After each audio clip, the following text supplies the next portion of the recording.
মিনুকে দেখার পর পরিষী ভীষণভাবে কান্নায় ভেঙে পড়ে আর অধ্যায়নকে ফোন করে তাকে ধিক্কার জানায় আর বলে যে তোমরা আমার মিনুকে মেরে ফেললে, আমি তোমাদের কাউকে ছাড়ব না, আমার মিনুকে তোমরা আমার কাছ থেকে কেড়ে নিয়েছো। অধরা ফোনটা নিয়ে বলে যে আমরা কোর্টে প্রমাণ করে দেবো যে মিনু নেশাগ্রস্ত মাতাল ছিল।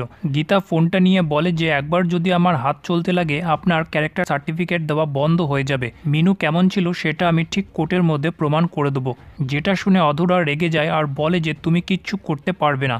তারপর তাদের দুজনের মধ্যে ভীষণভাবে কথা কাটাকাটি শুরু হয়ে যায়। অধরা বলে যে এই কেসটাকে ধামাচাপা দিতেই হবে, অধ্যায়নের একটাও বন্ধু যেন মুখ না খুলে। তখনই মনীষে এসে বলে কিন্তু আমি মুখ খুলব, আমি সব কিছু বলে দেবো। মিনুর চিৎকার এখনও আমার কানের মধ্যে ঘুরছে। তারপর মনীষা সেখান থেকে চলে গেলে অধরা বাকির বাড়ির দুটো বউকে মনীষীকে বোঝানোর জন্য পাঠিয়ে দেয়। অধরা বলে যে আমাদের ভালো একটা লয়ারের ব্যবস্থা করতে হবে, আর পরিষী বেশি সমস্যার সৃষ্টি করলে তাকেও মিনুর কাছে পাঠিয়ে দেবো। অন্যদিকে পঙ্কজ পুলিশ স্টেশনে অধ্যায়নের বন্ধুগুলোকে গুলি চালিয়ে ভয় দেখায় আর অধ্যায়নকে ফোন করে সেটা শোনায় আর বলে যে তোদের মুখ থেকে সত্যটা আমি বার করবই।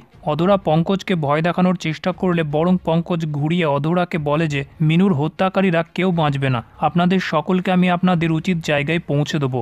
অধরা অধ্যায়নকে বলে যে গীতাকে জব্দ করার জন্য ভজন মিত্তিরকে আমরা হায়ার করে নিয়েছি, কোনো ভয় নেই। পরের দিন সকালবেলা ভজন সিনহা বাড়িতে এসে উপস্থিত হয়। সে বলে যে এইসব ছোটোখাটো কেস আমি খুব সহজে সামলে নিই, একটা পরিচালিকার মৃত্যু নিয়ে কারও কোনো মাথা ব্যথা নেই, আপনাদের কিচ্ছু ভয় পাওয়ার দরকার নেই।